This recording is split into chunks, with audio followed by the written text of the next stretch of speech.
Donc, je vais vous parler de Moïse. Donc, si vous voulez contrôler les choses qui sont dites, dans Moïse, il y a... Oui, Moïse, beaucoup de choses sur Moïse. Dans l'Ancien Testament, Moïse montre plusieurs aspects de ce qu'est un sauveur, un libérateur, un berger, un conducteur, et beaucoup d'autres choses. Un croyant aussi est aussi un disciple selon le cœur de Dieu. Et on sait très bien que Moïse a conduit le peuple, et il y a eu bien sûr une organisation et des règles à suivre. Et c'est nécessaire. Quand Jésus construit l'Église, il y a des choses à respecter, il y a des choses à suivre, mais chacun a son utilité. Chacun doit pouvoir être dans un organisme, l'organisme que Jésus a créé, c'est-à-dire l'Église.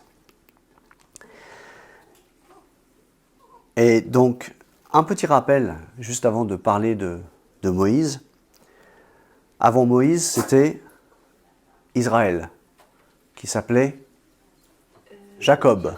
C'est bien, vous suivez. Les Israélites, donc, ils avaient un nom, avant d'avoir bien sûr une terre. Et on pense toujours qu'ils n'avaient rien, c'était juste un peuple. Mais en fait, c'était déjà une nation, alors qu'ils étaient en Égypte. Et un petit peu comme, je disais, comme les Américains célèbrent le 4 juillet 1776, la date de l'indépendance, eh bien Israël, à travers la Pâque, qu'a célébré Moïse, célèbre et se rappelle de cette libération, de cette sortie, de la sortie de cette terre d'esclaves. C'était une nation prisonnière pendant 430 ans. C'est quand même énorme, 430 ans, où Dieu n'est pas intervenu. Et donc, dans leur voyage, bien sûr, jusqu'aux portes de la terre promise, ils ont découvert que leur Dieu était plus puissant que les dieux d'Égypte. Malgré tout, quelque part, ils ont regardé et quelquefois ils ont regretté. Ils ont regretté peut-être une certaine abondance qu'ils avaient en Égypte, mais ils ont avancé. Et c'est vrai que le peuple juif, à travers donc ce Pentateuque, qui est très long, hein, les 5 livres, Pentateuque veut dire 5 livres, eh bien se rappelle, c'est devenu ce peuple une nation qui est aujourd'hui en Israël, une nation qui est entourée de d'autres nations, et qui, on voit, d'après les événements qui se passent, que vraiment Israël est attaqué de toutes parts, politiquement et aussi physiquement. Et donc ceci m'amène à considérer que quand même mon Dieu, il est puissant. Il fait ce qu'il a décidé de faire. Et je ne vais pas m'étendre bien sûr sur l'histoire d'Exode, mais j'aimerais me concentrer, ou qu'on puisse ensemble se concentrer sur l'homme, Moïse.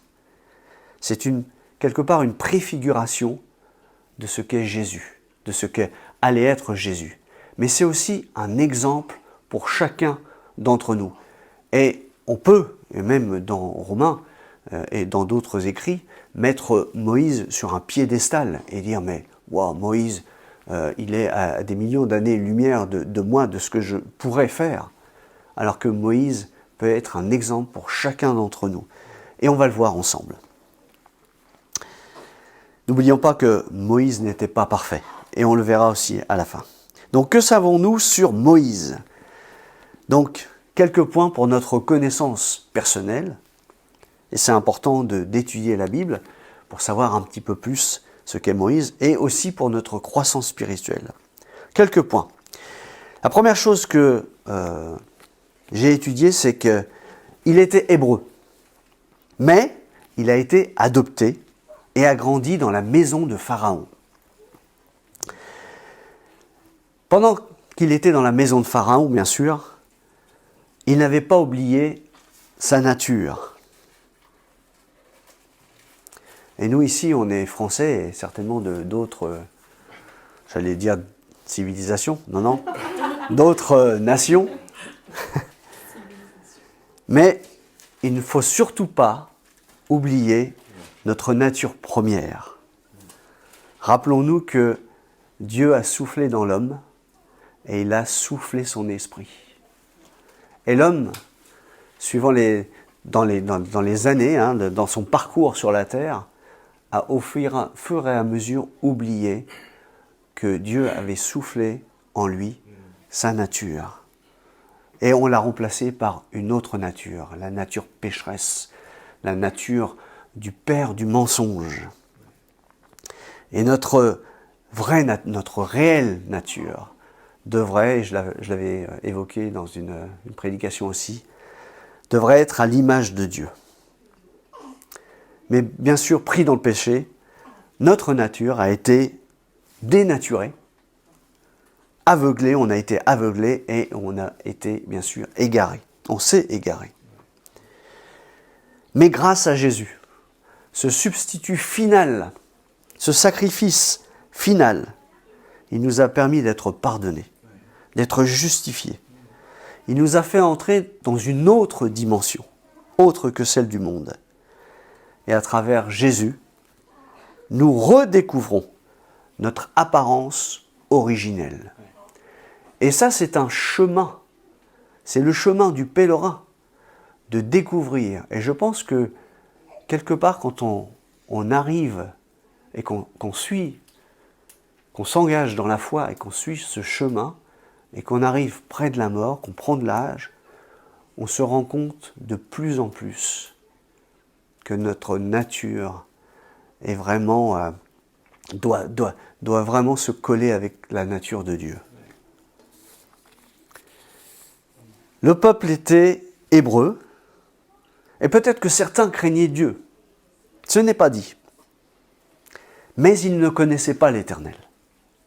Ils étaient esclaves du péché qui les entourait et qui manifestement les tenait. Et on peut se poser la question, où avons-nous grandi ? Quel a été notre monde ? Quel a été notre passé ? Peut-être une crainte de Dieu quelque part ? Qui nous a adoptés ? Et l'environnement de Moïse montre aussi que Jésus aussi fut élevé dans un lieu pas très clair, Nazareth. Et j'ai fait un petit peu de recherche, je ne vais pas m'étendre là-dessus, mais Nazareth, c'était un lieu où il y avait beaucoup de choses détournées, beaucoup d'arnaques aussi, etc. C'était pas vraiment un lieu très fameux. Dans Jean 1, verset 45, je vous lis simplement ça. Philippe rencontra Nathanaël et lui dit « Nous avons trouvé celui que Moïse a décrit dans la loi et dont les prophètes ont parlé. Jésus de Nazareth, fils de Joseph. » Et puis Nathanaël, bien sûr, lui dit « Mais que peut-il sortir de bon quelque chose de bon de Nazareth ?» Philippe lui répondit « Viens et vois. Viens et vois. » Jésus vit Nathanaël s'approcher de lui et lui dit « Voici vraiment un Israélite en qui il n'y a pas de ruse. » Que peut-il sortir de bon de ma maison, de mon foyer, de ma descendance, de ma situation, de mon environnement ? Souvent, on trouve des excuses. Ah oui, mais vous ne savez pas d'où je viens, de mon pays. Et je parlais aussi, j'ai découvert aussi que seules les sages-femmes ont été bénies de Dieu. Alors, dans la Bible, bien sûr. Parce qu'ils ont refusé de faire mourir les enfants dès la naissance, dès qu'ils apparaissaient. Et il est dit dans la parole de Dieu, vous pourrez le redécouvrir, que les sages-femmes, Dieu a béni les sages-femmes. Il les a bénis parce qu'ils ont refusé l'ordre du Pharaon. Et ça m'a étonné. Je me suis dit, waouh! Il n'est pas mentionné qu'il a béni le peuple pendant qu'ils étaient emprisonnés. Bien sûr, il se souvint du peuple qui gémissait, qui criait de la souffrance que l'Égypte, que Pharaon leur imposait. Mais il est précisé que Dieu bénit les sages-femmes parce qu'elles craignaient l'Éternel. La deuxième chose, c'est que Moïse a été mis à part. Moïse veut dire tirer des eaux, d'où son nom. Reconnaissons-nous en tant qu'Église, en tant que chrétiens, avoir été mis à part? Ou sommes-nous encore dans cette pensée, peut-être fausse pensée d'ailleurs je pense, qui croit que seuls certains ont été mis à part? Ça a été souvent le cas. Les gens venaient, entre guillemets, à l'église. Et, mais c'est le pasteur, ce sont les anciens, ce sont simplement certains frères, certaines sœurs qui ont été mis à part, parce que je vois que, voilà, ils servent Dieu, etc. Et ça, c'est un mensonge. La question, est-ce que j'ai été mis à part? Si j'ai été mis à part, alors je devrais me poser la question. Qu'est-ce que je fais? Qu'est-ce que je fais pour Dieu? Est-ce que j'apprends certaines choses? Et souvent, on est dans des situations plus ou moins difficiles. Et peut-être certaines personnes nous rétorquent « Ah oui, mais vous ne comprenez pas ma situation. Elle est terrible. » Et souvent, c'est une excuse pour penser que Dieu ne nous a pas mis à part, que Dieu ne nous considère pas. Mais en fait, oui, Dieu t'a mis à part. Si tu es venu à la foi, c'est que Dieu t'a mis à part. C'est que si tu as répondu à l'appel, c'est à un moment donné de ta vie, c'est que Dieu t'a mis à part. Et on peut rencontrer des gens qui ont, à un moment donné de leur vie, ont été mis à part, mais ils se sont éloignés de Dieu. Et donc là, on peut leur dire, mais attention, Dieu t'a mis à part. Rappelle-toi d'où tu étais. Et peut-être tu as vagabondé un peu comme le peuple d'Israël pendant un certain temps, peut-être pas 430 ans, parce que les gens ne vivent pas jusqu'à là. Mais rappelle-toi, tu as été mis à part et tu as une responsabilité. Donc nous avons tous une responsabilité parce que chacun d'entre nous avons été mis à part. Et quand un enfant naît dans une famille, eh bien quelque part, on le met à part, on le présente devant Dieu. Voilà, elle a répondu. Être mis à part. Jésus a été présenté au temple. Il a été mis à part. C'est quand même formidable. Dieu ne l'a pas oublié. Bien qu'il ait erré quelque part aussi en Égypte, il a été mis à part. Troisième chose, il faisait partie d'un peuple, Moïse, emprisonné, contrôlé, privé de son émancipation spirituelle. Pas du tout physique, parce que le peuple se multipliait. Certains disent qu'ils étaient à peu près entre 2 millions et 2,5 millions. Et que le peuple grandissait et Pharaon a pris peur. Donc le peuple prospérait. Certainement pas spirituellement. La vérité, c'est que nous sommes entourés dans un monde prisonnier, dans un monde esclave, potentiellement appelé, mais hélas, sans berger, sans conducteur, sans sauveur. Nous sommes dans ce monde. Nous ne sommes plus de ce monde, mais nous sommes dans ce monde. Et Moïse était dans ce monde quelque part. Et il a senti qu'il devait bouger, qu'il devait agir.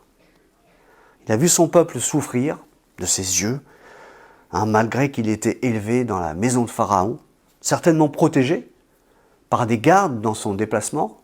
Et je pense qu'à un moment donné, il est sorti seul.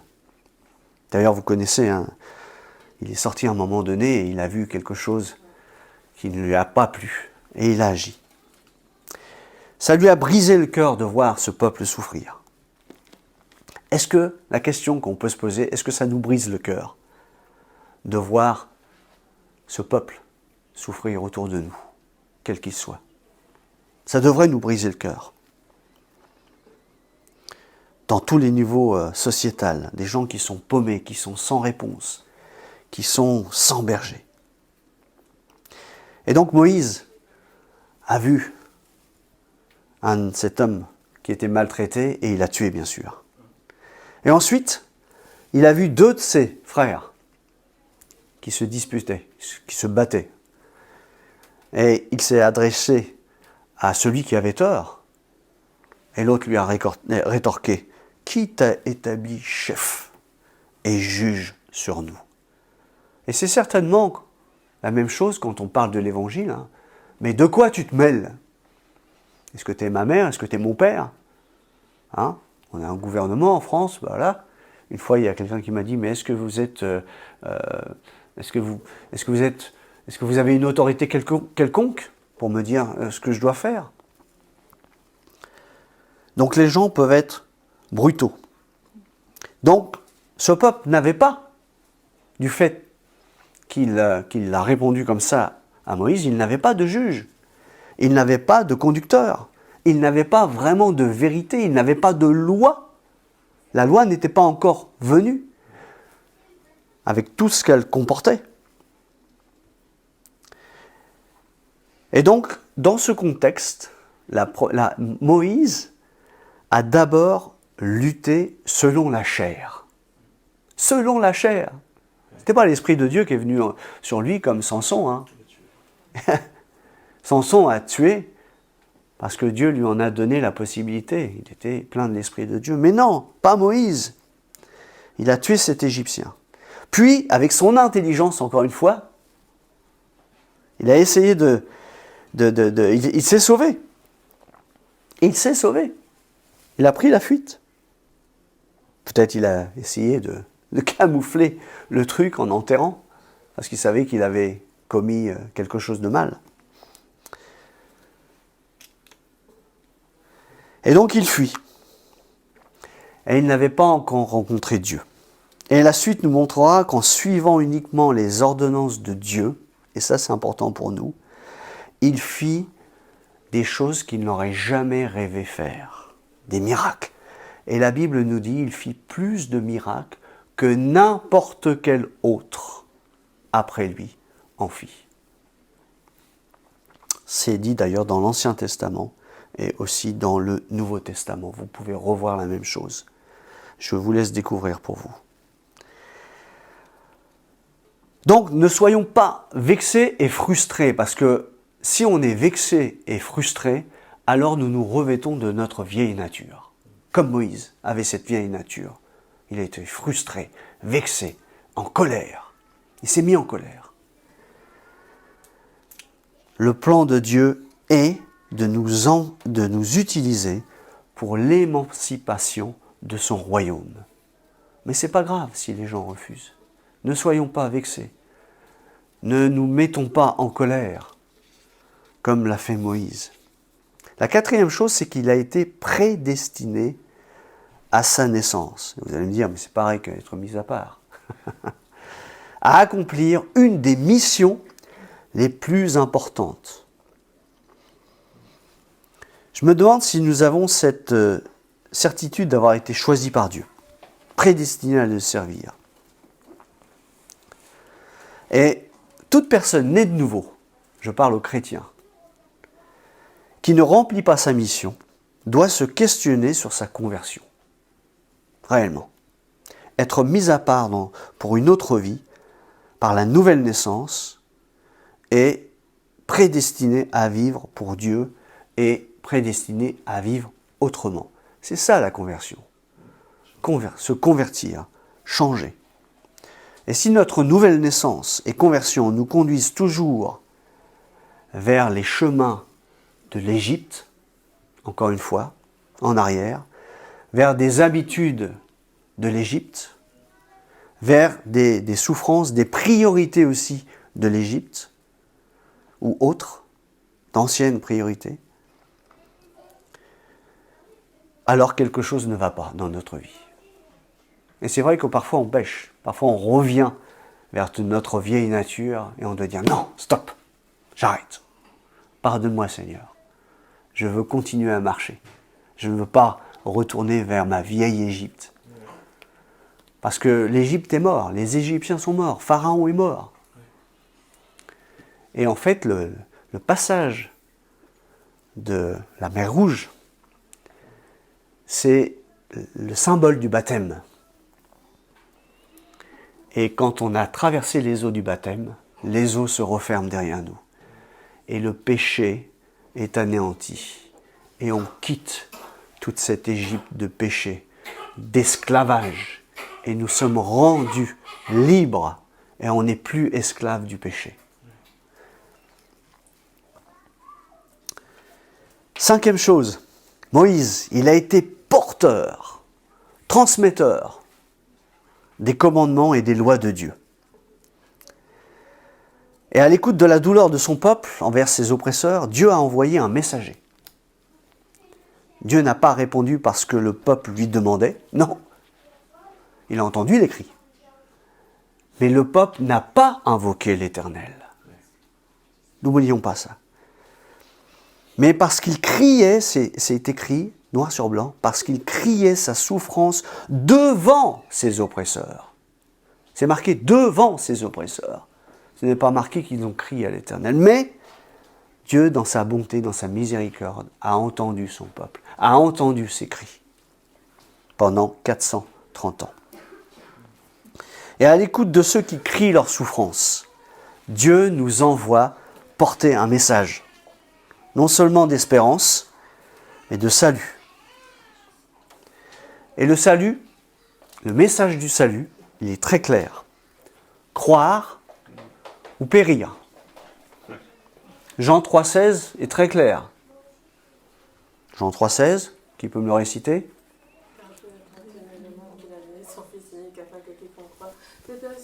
Voilà. Croire ou périr. C'est très clair. Et le message de Moïse était le même, très clair et précis, à travers Aaron, bien sûr.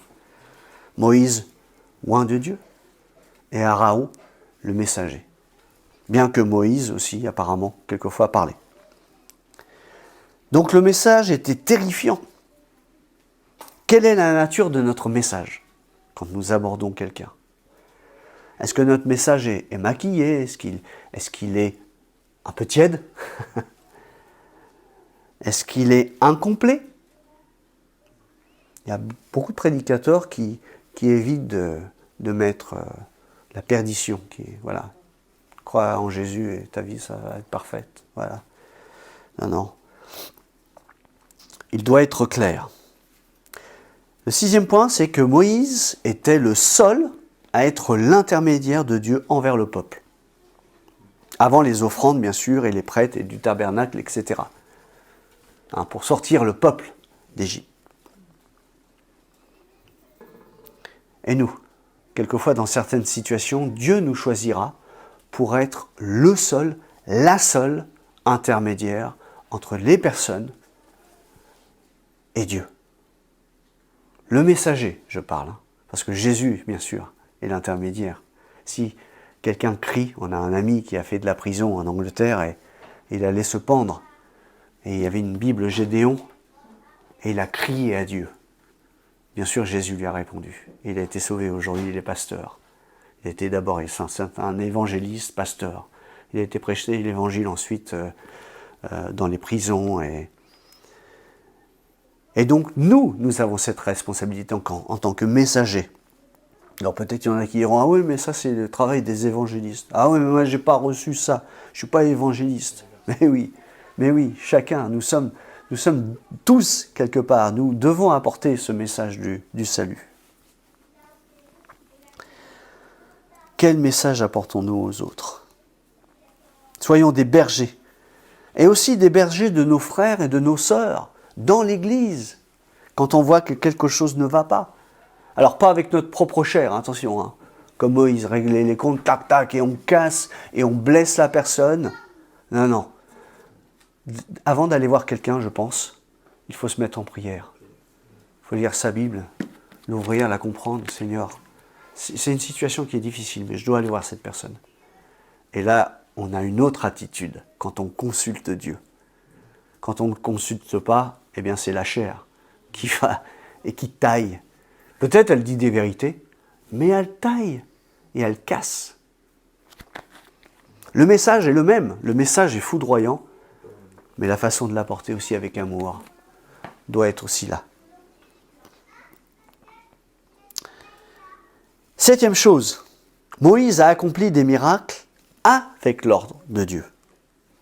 Donc quand on est conduit par Dieu, eh bien, nous accomplissons des miracles, des choses extraordinaires dans nos familles, dans notre travail, avec nos voisins, et plus encore. Mais pour cela, encore une fois, il nous faut nous approcher de Dieu. Il nous faut lire les... Excusez-moi, pas lire les Écritures, non. Les étudier. À partir du moment où on étudie, on lit, bien sûr. Mais il faut les étudier. Et on apprend toujours plein de choses merveilleuses dans la Bible. Incroyables, des mots. Dernièrement, j'ai lu, je n'ai pas retrouvé, mais quelque chose ce matin qui m'a frappé, que je n'avais jamais lu avant. La 8e chose, il a subi l'opposition, la critique, même dans son propre entourage. On pense que quand on est messager de Dieu, rien ne peut nous arriver. L'opposition est normale. D'ailleurs, Jésus l'a dit à ses disciples. Vous voulez me suivre, que chacun porte sa croix. Ça ne va pas être facile, les gars. D'ailleurs, vous allez pratiquement tous mourir. Sauf un. Et il y en a qui meurent. Qui meurent en ce moment, pendant qu'on parle, à cause de leur foi. Parce qu'on s'oppose non pas à eux, mais on s'oppose à leur foi et à leur message. L'opposition est normale. Et elle peut être aussi présente dans l'Église. Et c'est là qu'il nous faut veiller aussi. Elle peut aussi nous faire ralentir. Par le manque de consécration. Aussi par une attitude aussi. On peut déstabiliser quelqu'un qui prêche la parole de Dieu, qui essaye d'édifier, simplement parce qu'on a vécu quelque chose, et puis on arrive dans l'assemblée, et on est dans une espèce d'attitude qui ne déplaît pas à Dieu. Et ça se sent. Ça peut se sentir, et ça peut déstabiliser. On peut aussi ralentir par un manque de consécration, de prière. Mais si nous restons fermes sur Dieu, sur ce que Dieu surtout nous demande, alors nous serons en paix pour accomplir ses desseins, pour accomplir sa volonté, pour accomplir ses plans pour nous et surtout pour son royaume. Écoutez dans 2 Timothée chapitre 3 verset 8. De même que Janès et Jambres se sont opposés à Moïse. C'était des magiciens de Pharaon, d'après les érudits. Et de même, ces hommes s'opposèrent à la vérité. C'est toujours à la vérité que les gens s'opposent. S'il n'y a pas de vérité, pourquoi s'opposer à quelqu'un ? Enfin, je veux dire, si on est né de nouveau, et si nous n'avons pas d'opposition, il y a un problème quelque part. C'est pas normal. Jésus a été opposé tout le temps parce qu'il disait des vérités. Les prophètes ont été tués. Les juges ont été malmenés. Alors, vous regardez Samson, il a été confronté, et tous les autres, Josué, enfin, tous, parce qu'ils possédaient en eux la vérité. Et donc, si on n'a pas d'opposition, c'est qu'il y a un truc qui ne va pas. Ne pensons pas que, si on a la vérité, que tout va être formidable. Si tout est formidable et si tout roule, il y a un problème quelque part. Ouais. Mais ils n'iront pas plus loin, car leur folie sera évidente pour tous, comme l'a été celle de ces deux hommes. Vous allez me dire, ah oui, puis dans le Nouveau Testament alors, il y a aussi des oppositions. Mais d'abord dans nombre, parce que ça, ce sont les Égyptiens, hein, on est bien d'accord. Mais au sein de la famille, nous décrit aussi la critique de Myriam. Pourtant, Myriam, une fois avoir traversé la mer Rouge, elle a pris le tambourin, c'était Clara, et elle a entraîné ce peuple qui commençait à se plaindre. Voilà, regardez, on est sortis, vous devriez louer l'Éternel. Hein ? Et mais avec le frère de Moïse, ils ont commencé à simplement critiquer. Critiquer, c'est s'opposer. Et qu'est-ce qui s'est passé ? Eh bien, Myriam a contracté la lèpre. Elle allait mourir. Mais Moïse, plein de compassion, a imploré Dieu. Et elle a été mise simplement 7 jours de côté. Et le peuple n'est reparti qu'une fois que Myriam, après les 7 jours de convalescence, on pourra dire, de Myriam, ils se sont remis en route. Il y a d'autres exemples dans le Nouveau Testament, hein, comme Ananias et Saphira. L'amour de l'argent. Ouais, allez. On va garder un petit truc, on va leur dire qu'on a donné tout, quoi. Mais en fait, on va regarder un truc. Vous voyez un petit peu? Et ça, c'est de l'opposition à l'Église. Si on essaye de faire rentrer des choses qui ne sont pas bonnes.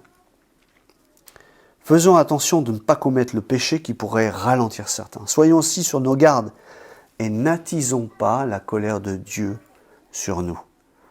Car Jésus est le même hier, aujourd'hui, éternellement. Et il aime, il châtie ceux qu'il aime, comme nous châtions nos enfants, parce que nous les chérissons. Ceux qui ne châtient pas leurs enfants, ceux qui ne punissent pas leurs enfants, c'est quelque part, ils n'ont pas lu la Bible. Nous les protégeons, nous leur faisons comprendre certaines choses. C'est important. Dernière chose, Moïse a été en quelque sorte transfiguré. Il a rencontré Dieu et son apparence a changé. Et c'est vrai, quand on lit, on se rend compte que Moïse ne savait même pas qu'il avait ce visage. Il ne se baladait pas avec un miroir, Moïse, quand il était sur la montagne. Quand il est redescendu, c'était l'étonnement de tout le monde. Mais lui ne le savait pas. Voilà. Pourquoi son apparence a-t-elle changé? Bon, ça, c'est une question de l'école du dimanche. On l'a tous appris. Parce qu'il a vu Dieu. Mais ne dit-on pas que Dieu regarde au cœur et non à l'apparence? C'est vrai. Certes, mais lorsque l'on s'approche de Dieu, alors notre visage, et pas uniquement notre visage, notre approche, notre attitude, notre discours, nos yeux, notre réflexion, notre attitude, tout change, ou beaucoup de choses changent. Et vous savez quoi? Les autres le voient et s'en aperçoivent, mais pas forcément nous. Moïse ne savait pas que sa teinte brillait. Et la douleur, la souffrance ont un visage. Donc soit quand quelqu'un est joyeux, on le voit tout de suite. Quand quelqu'un est triste, on le voit tout de suite. Par une attitude, par une réflexion, par une expression. Et dans la prison, Paul et Silas, quelle expression avaient-ils? Ils avaient l'expression de ceux qui étaient connectés avec Dieu et le Saint-Esprit. Ils chantaient et rayonnaient. Comment chantons-nous? En rayonnant? Avec joie? Avec sincérité? Comment on s'exprime? Eh bien, si on s'exprime comme Moïse a rencontré Dieu, comme Jésus nous le demande, eh bien, les gens s'en rendront compte. Notre visage sera différent. Et les gens qui nous regardent chanter, qui nous regardent leur parler, qui nous regardent nous exprimer, malgré nos difficultés, ils pourront dire « Waouh !» Dans la galère où ils sont, ils aiment toujours leur Dieu, ils ont la foi, ils ont la joie. Waouh! Dans les épreuves dans lesquelles ils traversent, ils ne sont pas abattus. Et ils ont cette foi. Moi, j'ai envie de cette foi. Moi, j'ai envie de m'approcher parce que je veux ce qu'ils ont. Je désire ce qu'ils ont. Et j'aimerais conclure. Vous savez que, dernière réflexion, avant de me... Enfin, c'était dans la nuit, j'ai pensé à Moïse. Et Moïse, il avait besoin de quitter la maison de Pharaon. Son peuple aussi. Et sa famille. Il n'a pas vu sa mère pendant 40 ans. Il n'a pas vu ses cousins, ses cousines, enfin sa famille. Il n'a pas vu le peuple. Il n'était pas protégé pendant Pharaon. Et il a dû quitter pour apprendre de Dieu. Et des fois, Dieu nous emmène dans des déserts, dans des lieux il le dit Moïse, je suis dans une région étrangère. Étrangère, alors il était en Égypte, mais quelque part il était avec son peuple. Il était avec Pharaon, nourri, logé, c'était formidable, il avait des serviteurs, etc. En fait, il a toujours vécu dans un lieu étranger. Mais quelquefois, on doit partir pour mieux revenir. On le dit ça, partir pour mieux revenir, parce que les expériences de la vie nous apprennent beaucoup de choses. Et ça me pousse à vous dire que, eh bien, c'est la foi. C'est l'acte de la foi. Parce qu'on peut dire, oui, j'ai la foi, mais je ne bouge pas. Tu n'as pas la foi. Si tu ne bouges pas, tu n'as pas la foi. Moïse n'était pas parfait. Il a tué. Il s'est sous-estimé aussi. Il a confronté Dieu, je ne suis pas capable, non, mais c'est pas possible. Quoi si Il s'est découragé aussi à un moment donné, il avait ras-le-bol, et Dieu est venu vers lui, l'a encouragé. Il s'est mis en colère, plusieurs fois.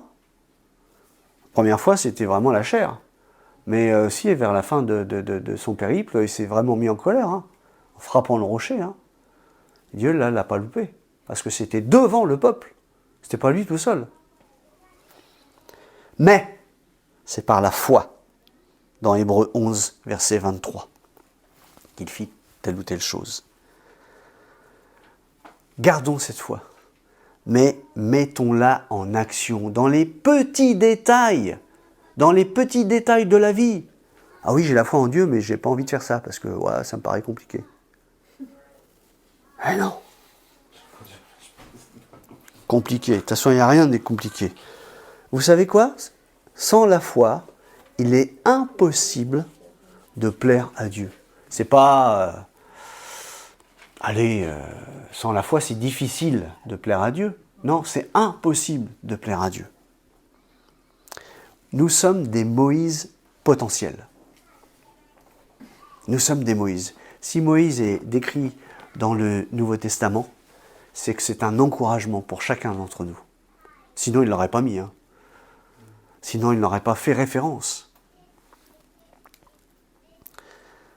N'attendons pas et ne disons pas « Oh, Dieu le fera en son temps ». Peut-être que le peuple de Dieu faisait ça en Égypte.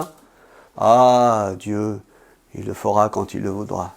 Pour l'instant, ils criaient leur souffrance envers les autres, mais pas peut-être envers Dieu. Je ne sais pas.